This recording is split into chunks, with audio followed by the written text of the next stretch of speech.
And this is OneSoccer Today for a brand new week with Jordan Wilson, Gareth Wheeler, the happiest man on earth, and yours truly, Adam Jenkins.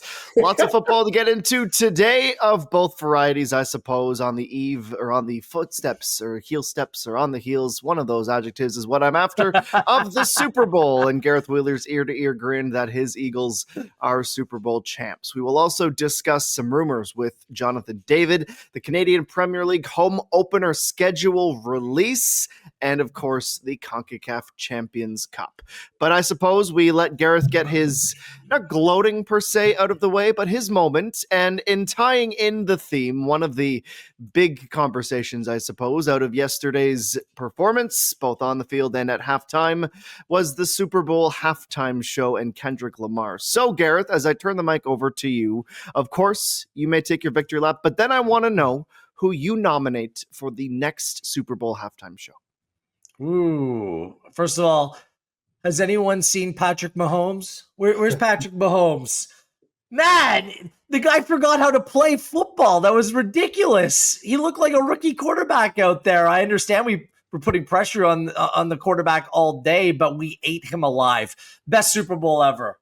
Second best, Nick Foles leading the Eagles to the Super Bowl. The rest don't really matter. What a day. You're welcome, football fans everywhere. No one wanted to see Mahomes win again, and we did you all a solid. So you can tolerate us over-the-top Eagles fans for just a little bit until next season rolls around, and we can do it all again, all over again. Halftime show. Let's talk about this. Kendrick Lamar, unquestionably super talented. But that halftime show was brutal. No costume changes, no elaborate sets. That's what people want to see. They want to see the glitz, the glam, the wow, the pow. That didn't really have any of that. I'm not interested in diss tracks and all that stuff. Like, save it. This is the Super Bowl, people. Like, this is just about the masses. So who should play the Super Bowl? Someone that, thankfully, we didn't see very much yesterday. It should be Taylor Swift playing and Taylor Swift not in the crowd. I'm not a Swiftie. I don't really even know her music, but I want to see what this is all about, right? Like, doesn't she play to the mainstream more than anyone else? She's intertwined now with the National Football League. Taylor Swift in the halftime show. She should be the main course, not hanging around this Travis Kelce guy or forget. Play the halftime show. That's what people want. Taylor Swift, undoubtedly the layup, but good shout nevertheless. I think the easy answer coming off of yesterday's big diss for whoever follows it, it goes well over my head, and I'm the youth on this program. It's Drake.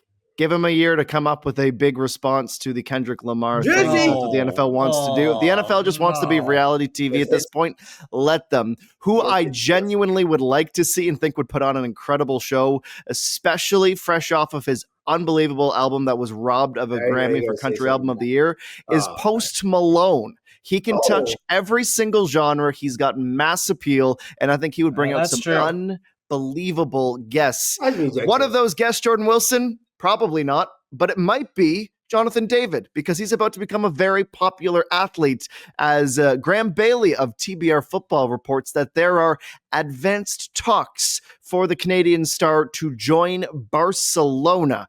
Gareth Wheeler, Barcelona, out of the blue. I know how much you love discussing these rumors and these leaks on social media, certainly when they're not from Fabrizio Romano, but let's just give this rumor the time of day, because that's what we do on this program. Jonathan David to Barcelona. Would you like to see it? Is it a good fit?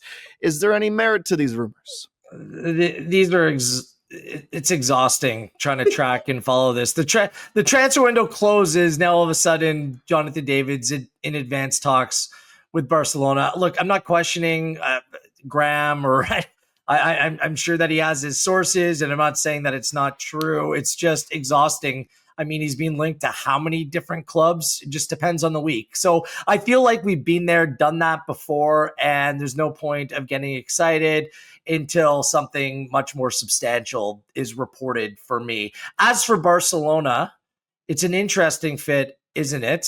They are dealing with plenty of problems just in terms of their own PSR, and the financial side of things, being able to register players. So I think they need to clear out before they bring in. But bringing in a player who's going to come on a free, that makes sense for me. They have Robert Lewandowski leading the line. Is Jonathan David the heir apparent, or is he just a squad player? I'd be really interested to see what kind of role he would play in that team, because I do think they have a little bit of depth up top. Marcus Rashford wants to go there in the summer. If he can resurrect his career, what sort of dollars would he command? There's just a lot of moving pieces right now. I can understand why clubs like Barcelona would be interested in a player like Jonathan David. It's wonderful to be linked. Probably good for business as well for Jonathan David to be linked with a club like Barcelona. But I still think there's some obstacles and some sorting out to do here, because you want to make sure that Jonathan David is playing regular football. What does that look like at a club like Barcelona? What is the fit? I do have a few questions on what that actually looks like. Jordo, we're obviously robbed of a potential Alphonso Davies, Real Madrid, Jonathan David, Barcelona rivalry now, but it's still a La Liga club. It's still one of the biggest clubs in the world, certainly in the past, every day since you and I have been alive. What would you like to see? Do you think this is appealing to you in any capacity, Jonathan David to Barca? Yeah, I think so. Obviously, the name of the club, the history of the club, but also you mentioned it with your question, is like playing in La Liga. I think playing in the top flight in Spain is definitely alluring and appealing for Jonathan David. But we also touch on the points that I would think about. Is like when I think about Jonathan David and his attributes, he's not like a winger that's going to be cutting in. Like, he's the guy, like literally ST, center forward, put him in the mix. Of course, for Canada, we see him dropping deep and sometimes playing like a 10 role, but is he a number 10? No, he's a goal getter. He's a fox in the box, like as true as it could be. He's a pure finisher. So being in a position and a team that allows him to go and succeed, is that Barcelona moving forward with the way that they play? Who knows? But I do like him in that league. And Oliver Platt reminded us today that Jonathan David is a huge Barca fan. So also, too, sometimes with moves, when you're going on a free transfer, you could get a little change and you make your dream move. Could that be the place for him? I mean, there's an argument to be made that could be. I mean, do they envision Jonathan David being the heir apparent to Robert Lewandowski? Lewandowski's 36 now. Like that is the question that would needed to be answered. Or is he part of the solution? Do they have other plans for that position as well? So and that for me isn't clear as of right now. It's intriguing. It would be incredible for a Canadian to be playing for Barcelona. Let's be straight up about that. I mean, I think it would be great for Canadian football. So keep that name, Barcelona, in mind, but certainly don't rule out others, because I'm sure there's going to be other reports here over the next few months. They're going to make you want to smash your head against the wall, because this is the way that transfer rumors work. All right, let's move on so Gareth does not smash his head against the wall. I'm not going. Not fighting me. shape. Not me. He's good for the next week at least. We need him in fighting shape for Tuesday and for Thursday, leg 2 of the Concacaf Champions Cup's first round. Of course, it will be both our Canadian CPL clubs, heading down south to Mexico for the return legs. Forge up in Monterrey or down in Monterrey, depending on how you're looking at the map, on Tuesday at 8 p.m. Eastern time. And then on Thursday, it is Cavalry in Mexico City, 6 p.m. Mountain Time this starts.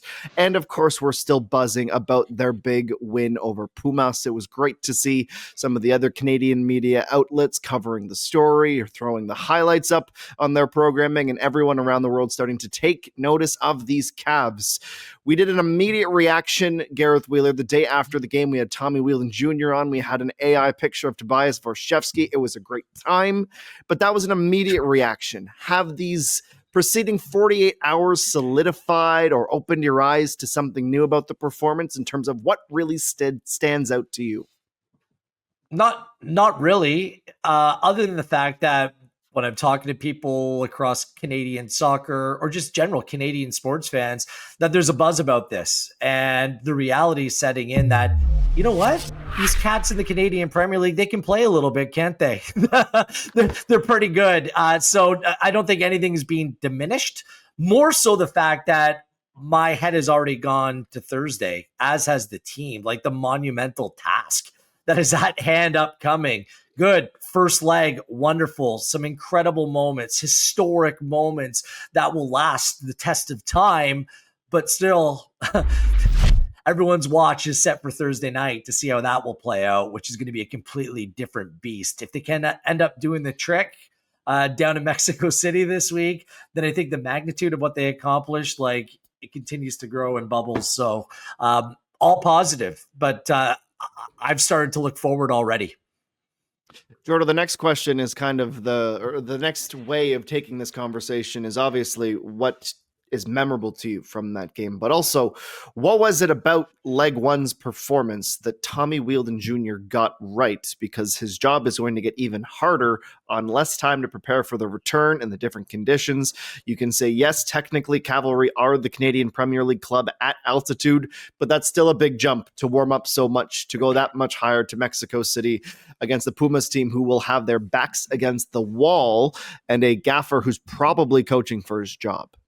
I love your 1A, 1B questions. So the 1A part is what is memorable to me. I think years to come, when it's probably year 10 in the CPL and we look back on Concacaf Champions Cup and teams that played and all of that, I think right now it's fresh, so it's not the big story. It's Tobias scoring that goal and we can replay it. But when I look at that back four, Tommy Wheeldon Jr. and company and his coaching staff deserve a lot of credit. Look at the back four. Camden, we obviously know what he's done in the Canadian Premier League, on and off the pitch, just a class human, a great footballer. But you put Kobza paired with Montgomery, talent Montgomery, but hasn't played as much with that left foot, and then Valling as well on the right side. Like, you've done a lot there, Tommy Wheeldon Jr., to get the most out of those guys who haven't played, that they've never played together as a back four, to go out against Pumas and be solid. But I think the thing that he got right outside of the goals in this match was really the pressure and then the compactness, like the balance to get it right for the game. Sometimes they press, sometimes they work their socks off. Specifically, Jay Herdman on that left side was pressing, but then other times it was like, we're just going to be in that middle block and be hard to beat. And probably the only time that they really fell asleep a bit was the goal, where there was space in between the midfield and the back line, and maybe players not stepping. But I think they've really learned around the corner. When you think about Champions Cup last year and even Canadian Championship when they played Vancouver Whitecaps, they've really taken their lumps and adapted quickly. So for me, that's what they got right, is making those tweaks and making sure that they're ready to really play a full 90 minutes and not just 45 and burn out. I thought they're exceptional last week. But by the way, just as we look forward, Pumas made 11 changes on the weekend in their 1-0 win over Mazatlan. So you're going to see a much different looking side come Thursday night. Some of the changes are based upon travel and stuff like that. Some of the changes based upon performance, but it'll most likely be some sort of hybrid team. Some of the faces who are on the field will be on the field on Tuesday or on this Thursday night as well. Gareth, we love a debate on this program. You've been doing this job long enough to know that. And sometimes you see questions pop up in the rundown. I'm saying you're seasoned and seasoned delicately. Refined Wheeler. That's right. Refined Wheeler. Refined Wheeler, the question, and it's one of the hotter takes on this show that I'd like to pose to you. Has Cavalry, based on the fact that their three biggest tests of late, the CPL playoffs against Forge twice, away and at home, beating Vancouver Whitecaps at BC Place in the Canadian Championship, and then beating Pumas in Concacaf Champions Cup, has all of that put them atop the pecking order in the Canadian Premier League? CONCACAF certainly thinks so. They're the highest ranked CPL club. For you, though, Wheels, are they the top CPL club going? Why are you doing this to me, Adam? Why are you doing this to me, Adam? The Eagles sweater. You can't have all the nice things. You're asking me to choose between Saquon Barkley and Jalen Hurts here. It's like both of them of the highest quality. Based upon recency bias. It's what have you done for me lately? And right now, Cavs are on top. Cavs are on top. Just based upon what's happened as of late. So Forge might be a step behind. Did Forge finish their chances against Monterrey? Did they come away with the result? Did they win the North Star Cup? Did they win the game before the meeting before that between those two sides? Cavalry right now, that stock is rising. Perhaps it's time to buy low on Forge because this team is right in the mix. But right now, perhaps that provides a little bit more incentive to Bobby Smirniota saying, hey, guys, like we were up here, all of a sudden, Cavs, they've taken off. We have work to do. So there we go. Let's go. Cavs, top club in the Canadian Premier League. Jordo, based on that laugh and Gareth's reaction, I'm going to assume you disagree. No, I mean, I will say this. I have to start by saying I love that we could talk about that, and I can't say, Wheels, you're crazy. I can't. I really can't. There's more than justified reasons for him to say Cavs are the top team. Going into year 7, season 7, I love that there's so much to play for now because it's split. For a very long time, if you asked in year 5, majority of people, unless you were a Cavs supporter, would say it was Forge. It's Orange. It's the Hammers. But I still think it is. I get giving the plaudits to Cavalry and what they did on, November 7th, whenever they won the North Star Cup, like going into this game for Concacaf Champions Cup. I respect the squad. I respect the unit. But you're also talking about a Forge team that beat CF Montreal, went there and beat them, that beat TFC at home, that won the Shield. Like, this is still a top-notch club, and I get it. Right now, this should be Cavalry Central. Get me on the bus. I'm going to be honking and cheering for them. However, we cannot discredit Forge and what they've done throughout the history and even present. This team is a top-notch team, and they've added more to the arsenal. I can't relinquish the title. I can't give it over. However, Cavs go out and win this year, it has moved. Even if they win one chip, if they win a North Star Cup, or if it has moved, Forge have to do, it's weird to say, but some catching up in this short time. Because if we talk about this in a year, I'm done. I can't even say anything. I can't even defend Forge. So juicy time. Cavs go regular season in 2023. They're denied by 2 outrageous goals in extra time. Yeah. Then they win the North Star Cup, and now they were the first Canadian team to win in the Concacaf Champions Cup. I'm following the markets here. Cavalry to the moon! To the moon!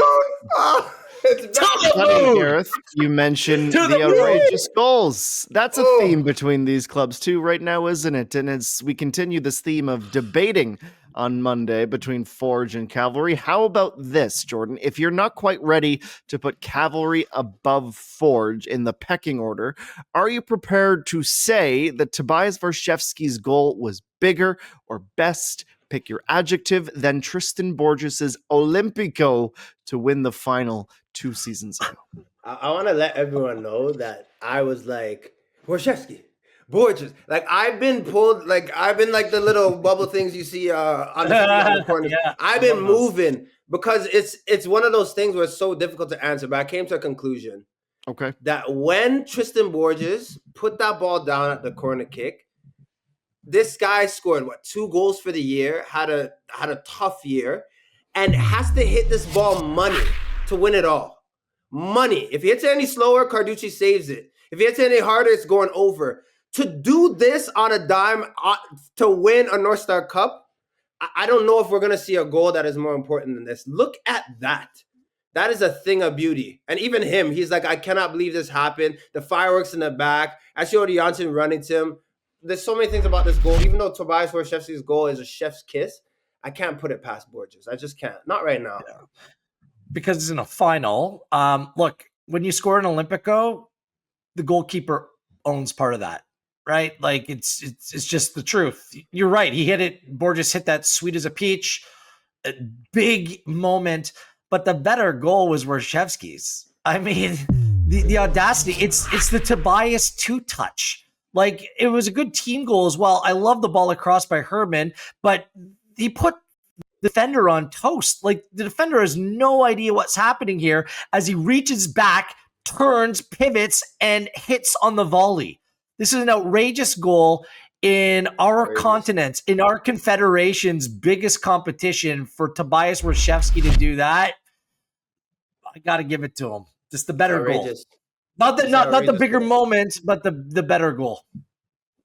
I think I'm siding with Wheeler on this one as much as the What's the question, magnitude. What's the bigger goal? Best goal? Best goal, bigger Adam goal. said use whatever adjective we can want. argue semantics all you want. Best goal, bigger goal. however you want to say, technically you could pick a side, momentum stakes wise you can pick a side.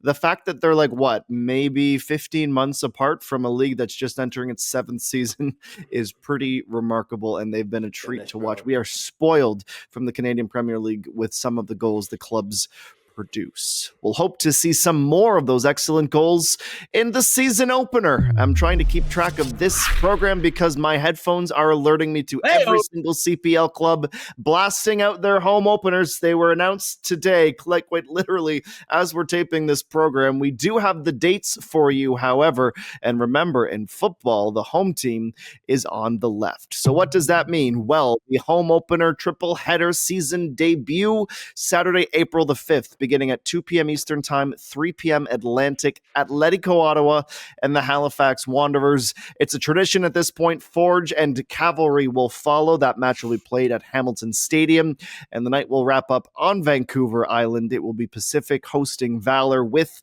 the spotlight of the league on Sunday between Vancouver and York United, a 4 p.m. Pacific time start. The following weekend, well, this is where things get a little bit jumbled, and you can see the dates for your favorite club, canpl.ca, onesoccer.ca for all the information. It's that time of year, boys. We are that close. You know, it's just around the corner when the schedule is unveiled. I have a fun game to play in the coming weeks. We need to pick which home side will lose their home opener. That'll be a fun game. We'll see how much Jordan Wilson wants to continue to back the Hammers, or if Gareth Wheeler's Cavalry Moonstock has something in store for an upset on the first day. You know that the entire season will be framed based on this show and this show alone. All right, season openers. They're just around the corner. I love how Don Garber is trying to create a slogan of his own. When football is over, football begins, or is just around the corner. That's right, Major League Soccer, February 22nd, really? I believe, if the commissioner's tweet is still properly lodged in my head. And what all the clubs are wondering is what their teams will look like. TFC probably more so in particular because, well, they're not going to have money either way. They're either going to pay it to 2 Italians to play football for them, or they're likely going to pay the Italians to not play football for them. And Jason Hernandez met with the media in one of the the supporters groups and season seat members, as well as media avails, a big to-do about the upcoming season. And he said, and I quote to the onlookers, "Everything is on the table," and that it's possible that the Italian designated players won't be with the club when TFC kicks off later this month. Jordan Wilson, it is a story that keeps on giving. Will they be here? Won't they be here? Should they be here? Etc., etc., etc. But does this set of comments from the general manager of Toronto FC change your opinion on whether we'll see Bernardeschi and or Insigne back in red? I don't know. I don't know. Like, we've heard so much. Is Insigne going to start the season? I don't know. At this point, I'm even breaking it down to I know they'll be better off without him. I would keep Berna. I would, because I think there's some use, and I just don't see a world where you're getting rid of both of them. But maybe I'm wrong. Maybe they know something that I do. But Insigne, for me, cancerous. Like, if you keep this guy within the squad, after 10 matches, you're going to be in the same place that you've been familiar with in the past 2 seasons, which is just chaos on and off the pitch. So you got to get rid of that one. But Berna, I would keep. But I just don't know with this TFC team. It screams rebuild. It screams like try to get the most of what you have and maybe have good morale. But again, I can't see that happening with that 5'4" Italian man, Lorenzo Insigne, taking the pitch. I can't see peace reigning within that club. Wills, what do your Eagles green tea leaves say?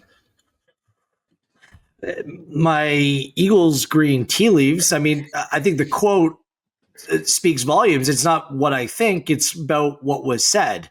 And based upon a salary, bang for your buck perspective, it'd be better if both players went out at Toronto FC. And look, Bernardeschi had a decent enough year last year, but the salary, the guarantees, everything that comes along with that, for a club that needs to tear it down, needs flexibility, needs to rebuild their team, you want space. And right now, simply put, Toronto FC doesn't have enough space to make impactful moves. They're going to help them right now.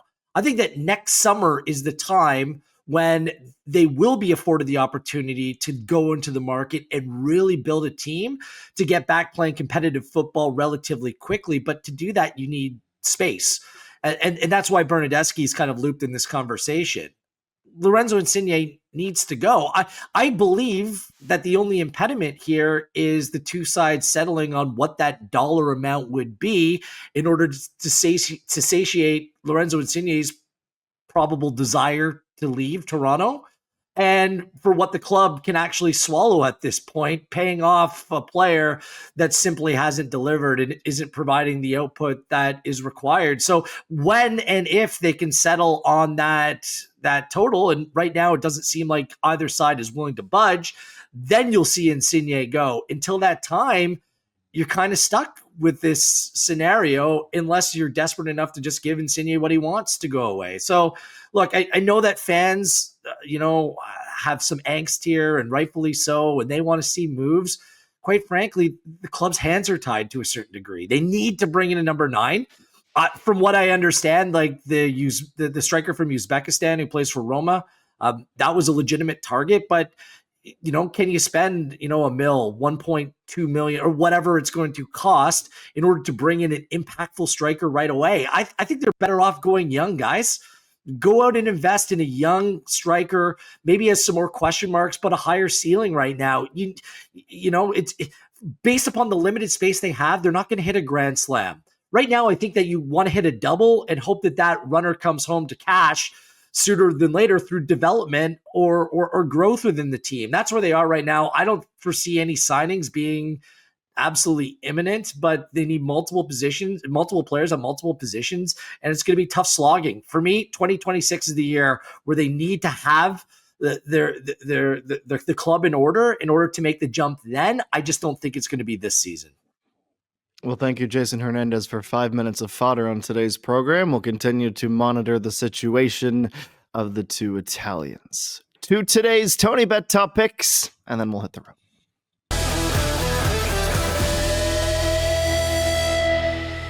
All right, it's your second favorite Champions League, the UEFA Champions League. They're playing as well. It's not just about CONCACAF, and we have some lines for you. Jordan Wilson, Manchester City versus Real Madrid. City at plus 134. Real Madrid underdogs away at plus 185. This has Galacticos written all over it. Look, City, for me, leaky team. Leaky. Like my 07 Honda Fit leaky. Like at any point could break down. Something. Hey, the oil just dripping out. There's going to be a lot of goals in this game. I'm putting that over, over 3. But I think Galacticos are winning this. It's set at 3.25, I believe. I mean, Real Madrid is a center back crisis right now. Like Tchouaméni's playing there with a kid in Sensio. Like Carvajal's hurt. Like, so that's a problem. So if you're going to look at anything, look at the total. I like Real Madrid's team total at 1.5 goals, and that's at plus 106. I think Real Madrid will score goals. By the way, this is the 4th straight Champions League that they played in 5 of their last 6. So, and these games have brought about goals as well, historically speaking, recent history as well. So, yeah, goals. Wheels, the Maple Syrup Marquee, Celtic and Bayern Munich. Celtic plus 640 at home. Alphonso Davies, who is training but likely not to play, at minus 264. Yeah, Celtic have done well enough at home through the Champions League campaign. It's hard to look at their league form and bring anything into a game when you take on Bayern Munich. I think the safest play is backing Bayern Munich in this one. It's 1.5 goals on the handicap. I don't love it, but that's where I'd lean heading into this one. They're on fine form right now, and they're very much in the goals. Jenkins, how annoyed are you that Johnson and Davies aren't going at it? I'm hurt. It's disappointing. Just as it's disappointing that we're out of time. This has been OneSoccer Today. Jordan Wilson, Gareth Wheeler, Adam Jenkins. We'll see you on Wednesday, tomorrow, for the match.